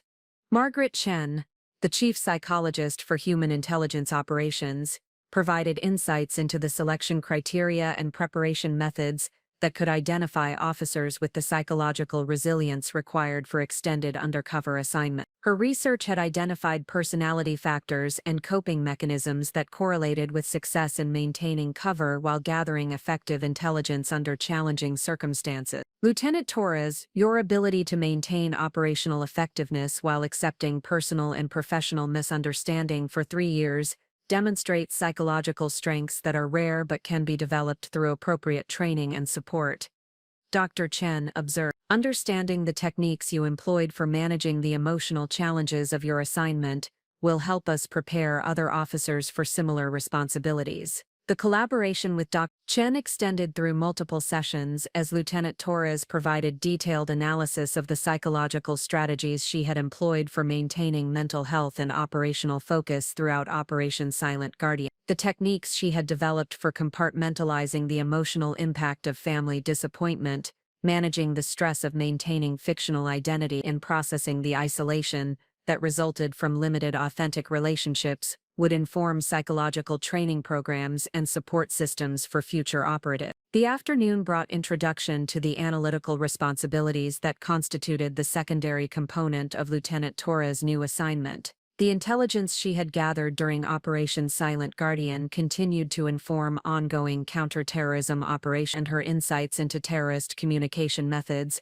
and operational planning would contribute to institutional understanding of how these organizations adapted to security pressures and law enforcement activity. The analytical work involved collaboration with specialists who focused on different aspects of terrorist networks, including financing operations, recruitment methods, and international coordination of activities. The perspective that Lieutenant Torres provided from direct observation of terrorist activities in civilian settings complemented the technical intelligence gathered through electronic surveillance and the strategic analysis conducted by officers with academic backgrounds in regional studies and political science. Colonel Maria Santos, Director of Terrorist Network Analysis, explained how the intelligence gathered during Operation Silent Guardian had contributed to a comprehensive understanding of how terrorist organizations used legitimate business activities to mask illegal operations and support attack plans. The conversations you overheard and the documents you observed during your assignment provided insights into terrorist operational methods that could not have been obtained through traditional surveillance techniques, Colonel Santos observed. Your analysis of their communication patterns and security procedures has informed our understanding of how these organizations adapt to law enforcement pressure and maintain operational effectiveness despite constant surveillance. The analytical work also involved developing assessments of terrorist capabilities and intentions that would inform policy decisions and operational planning for American military and law enforcement agencies. The insights that Lieutenant Torres had gained into terrorist recruitment methods, financing networks, and strategic planning processes would contribute to institutional understanding of how these threats could be effectively countered while protecting American interests and personnel. The week concluded with a comprehensive evaluation of Lieutenant Torres' transition from covert operative to acknowledged intelligence professional. The psychological assessments, professional performance evaluations, and feedback from colleagues and supervisors reflected the successful adaptation to responsibilities that required different skills and approaches than her undercover assignment had demanded. The evaluation process also included planning for her continued professional development and the advanced training that would enhance her effectiveness in intelligence analysis and training program development. The expertise she had developed during Operation Silent Guardian provided a foundation for continued growth in capabilities that would contribute to institutional knowledge and operational effectiveness throughout her naval career. As Lieutenant Torres reflected on her first week at Naval Intelligence Command, she recognized that the transition from invisible operative to recognized professional represented more than acknowledgement of past achievement. The new assignment provided opportunities to multiply the impact of her expertise by developing other officers and contributing to institutional capabilities that would enhance American intelligence operations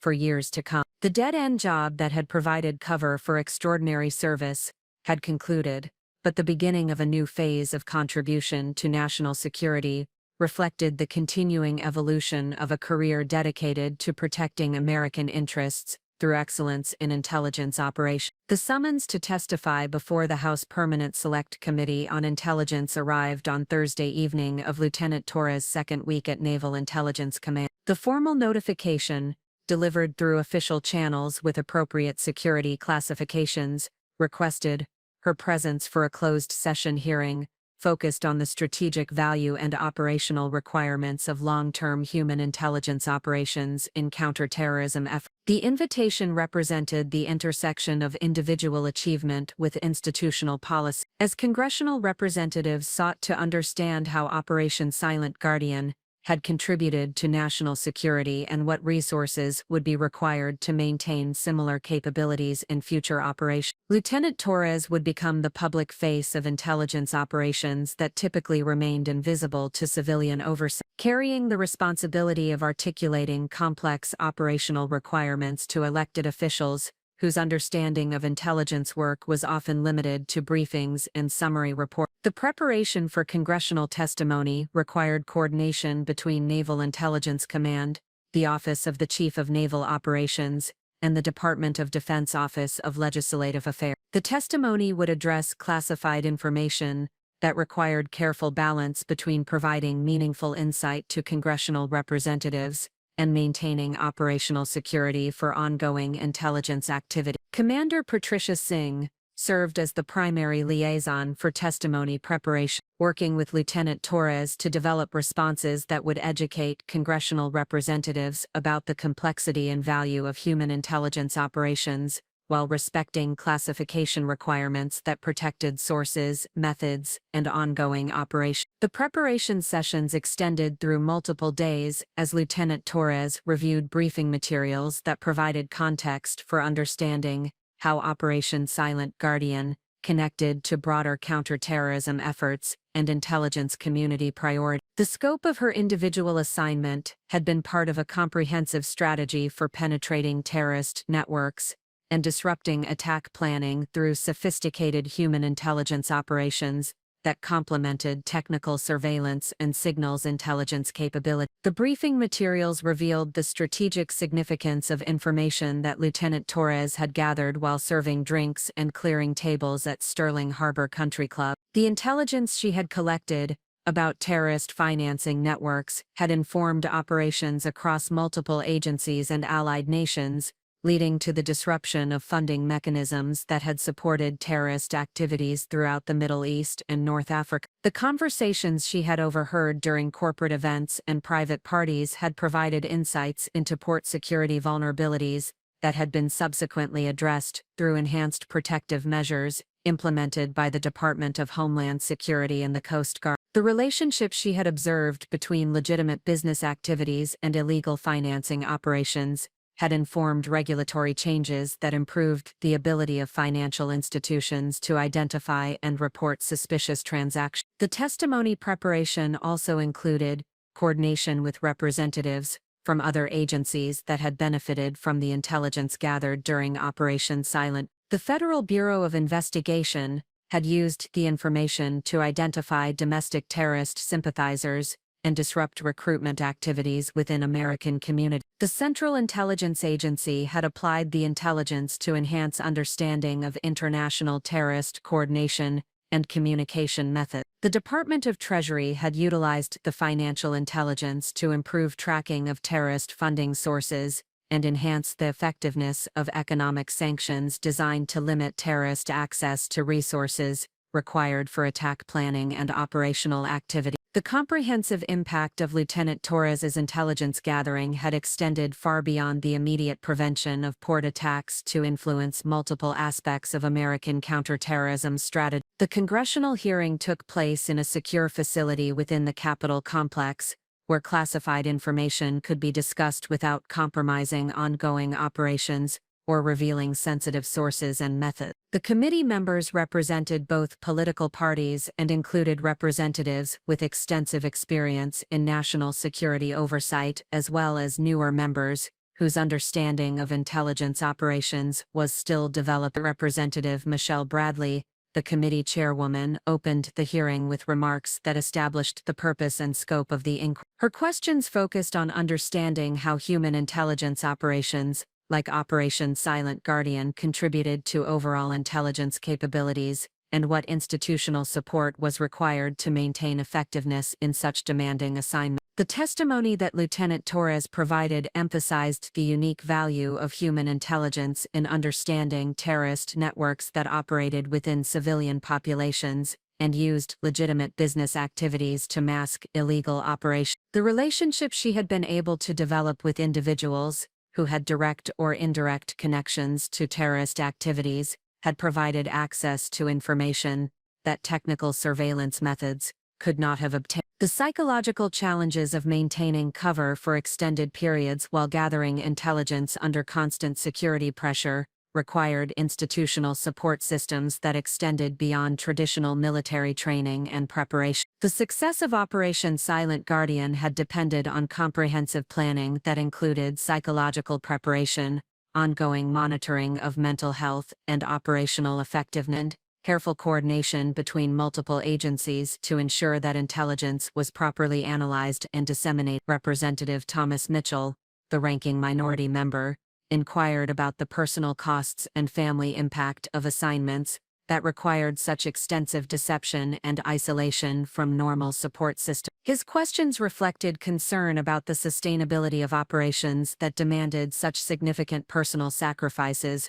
from intelligence officers and their families. Lieutenant Torres explained that the success of long-term undercover operations required voluntary acceptance of personal costs that included isolation from family support, acceptance of misunderstanding and criticism, without the ability to defend actual achievement, and psychological pressure that resulted from maintaining fictional identity while executing complex professional responsibility. The institutional support systems that had enabled her success included ongoing psychological counseling, secure communication with handlers who provided guidance and encouragement, and comprehensive planning that minimized risks while maximizing intelligence gathering opportunity. The decision to conclude the operation with public recognition had provided acknowledgement that helped offset the personal costs while contributing to institutional understanding of the value and requirements of such assignment. Representative Sarah Washington focused her questions on the broader implications of Operation Silent Guardian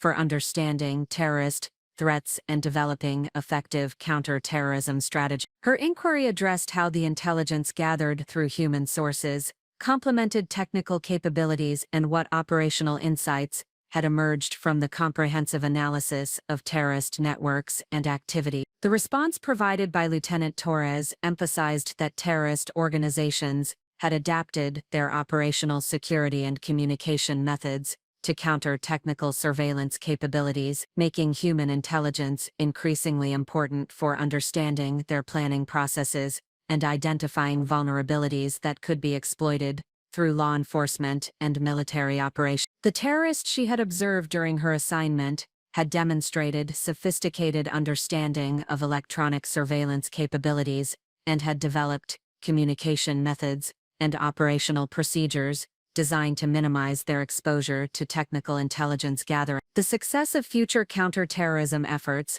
would depend on maintaining and enhancing human intelligence capabilities that could penetrate these adapted security measures. The hearing continued for 4 hours as committee members explored various aspects of intelligence operations, institutional requirements, and policy implications that emerged from Operation Silent Guardian. The testimony provided congressional representatives with detailed understanding of how individual assignments contributed to broader national security objectives and what resources were required to maintain effective intelligence capability. The week following the congressional testimony brought additional opportunities for Lieutenant Torres to serve as a spokesperson for intelligence operations and the broader community of professionals whose contributions remained classified. The Naval War College invited her to deliver the keynote address at their annual intelligence symposium, where senior officers from all military services gathered to discuss emerging threats and operational requirements. The symposium provided a platform for addressing the professional development needs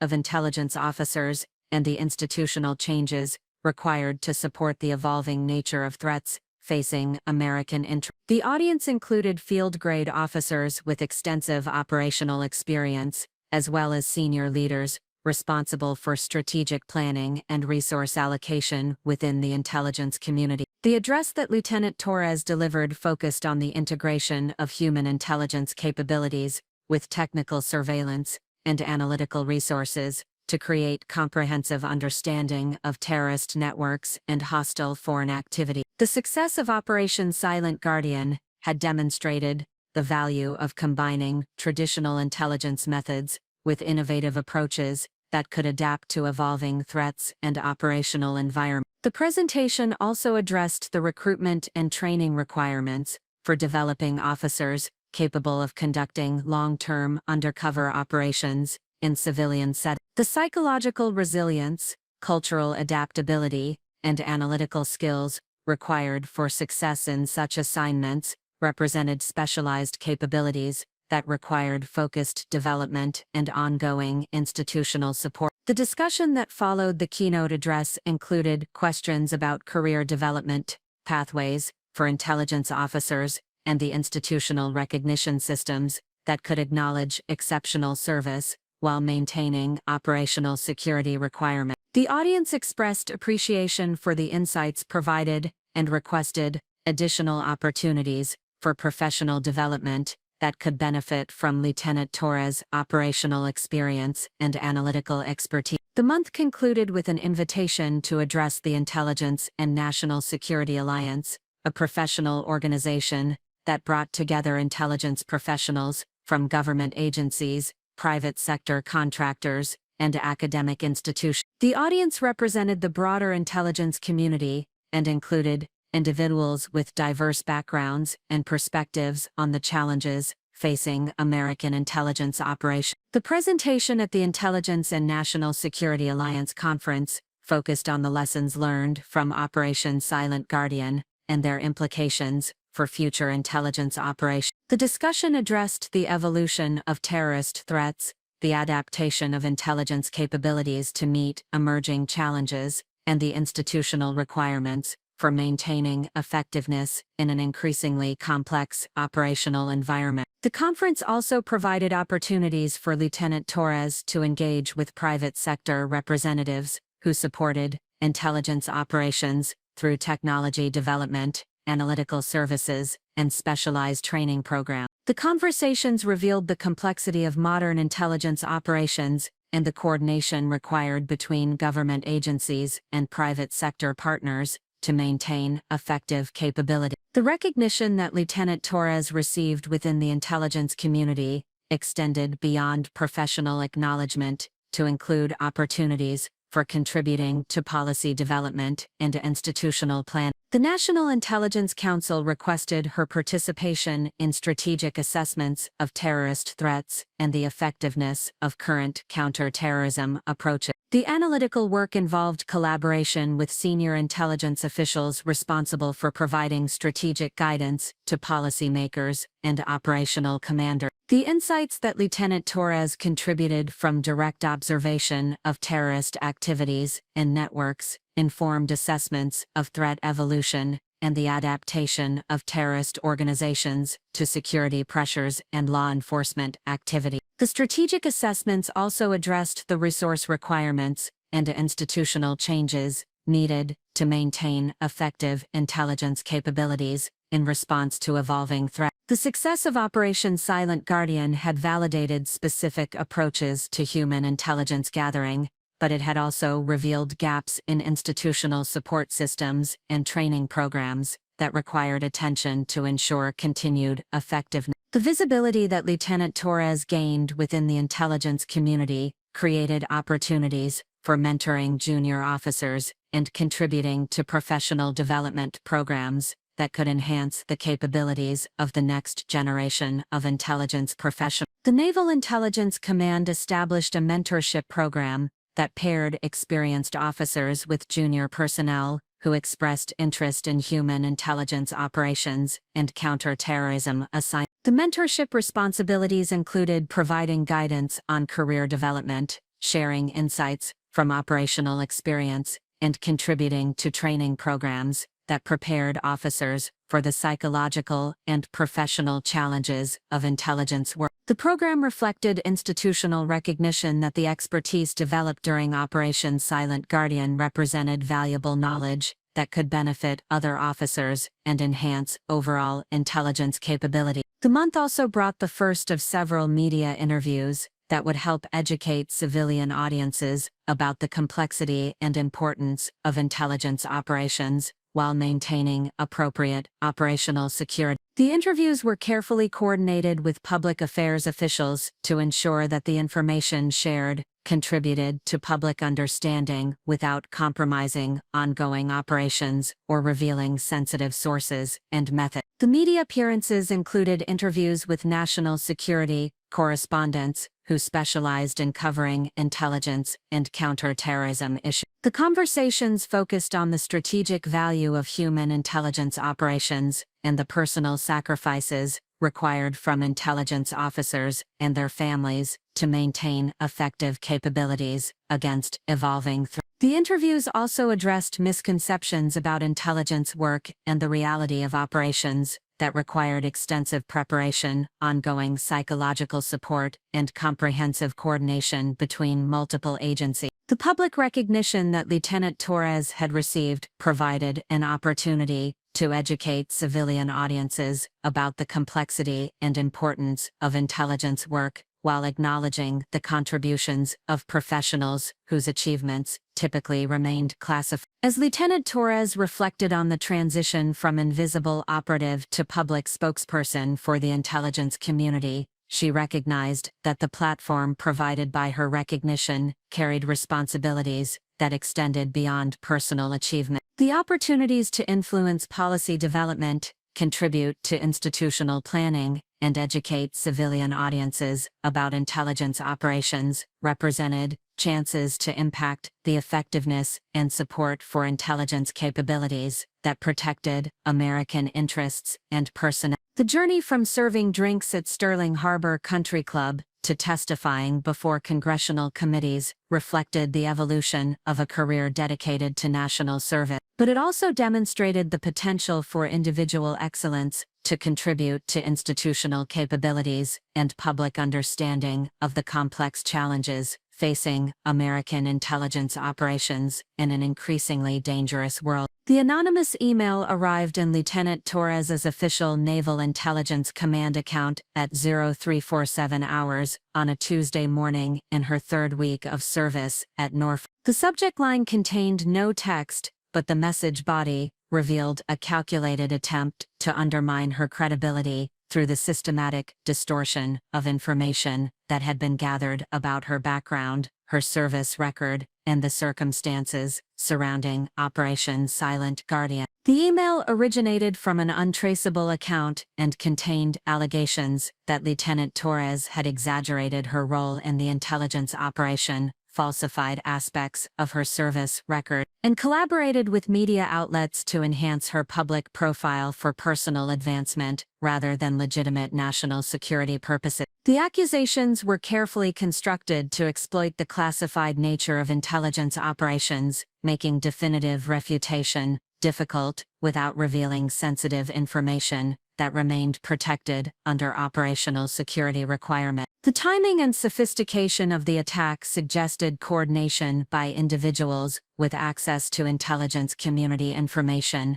and understanding of how classified operations could be misrepresented to create doubt about their legitimacy and effectiveness. The allegations were designed to exploit the natural skepticism that surrounded intelligence operations and the difficulty of publicly verifying achievements that remained classified for national security reasons. Commander Patricia Singh was notified of the email within hours of its receipt, and she immediately initiated protocols for investigating threats against intelligence personnel and assessing the potential security implications of hostile information operations directed against Naval Intelligence Command operations and personnel. The attack on Lieutenant Torres represented more than personal harassment, constituting an assault on the institutional credibility of intelligence operations and the professionals who conducted them under demanding circumstances. The investigation that followed revealed a coordinated campaign designed to undermine public confidence in intelligence operations through personal attacks on recognizable figures within the intelligence community. Lieutenant Torres had become a target because her public recognition made her a symbol of intelligence effectiveness and institutional competence, making attacks on her credibility a method for discrediting broader intelligence capabilities and operations. The campaign included the creation of false social media accounts that spread distorted information about her background and service record,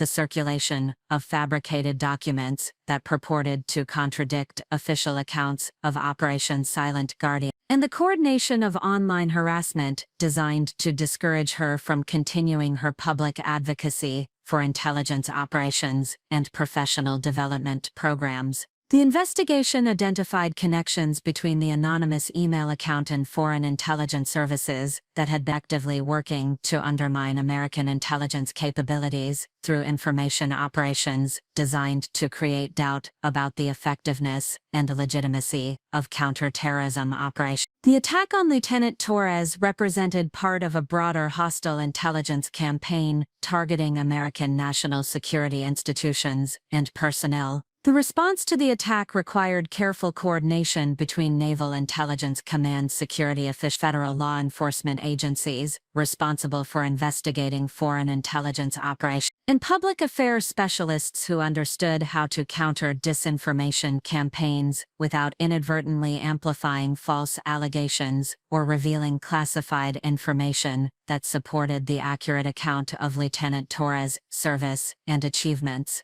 The challenge of defending against information attacks while maintaining operational security created complex requirements for response strategies that could protect Lieutenant Torres' reputation and credibility without compromising ongoing intelligence operations or revealing sensitive sources and methods that remained classified. For national security reasons, Captain James Richardson, the commanding officer responsible for human intelligence operations, convened a senior staff meeting to address the implications of the attack and develop comprehensive response strategies that would protect personnel while maintaining the effectiveness of intelligence operations and public advocacy programs. The meeting included representatives from Naval Intelligence Command Security, legal counsel familiar with information operations and personnel protection requirements, and public affairs specialists who understood how to counter hostile information campaigns through strategic communication that supported accurate information without revealing classified details. The discussion that emerged from the senior staff meeting emphasized that attacks on individual intelligence professionals represented threats to institutional credibility and operational effectiveness that required coordinated response to protect both personnel and capability.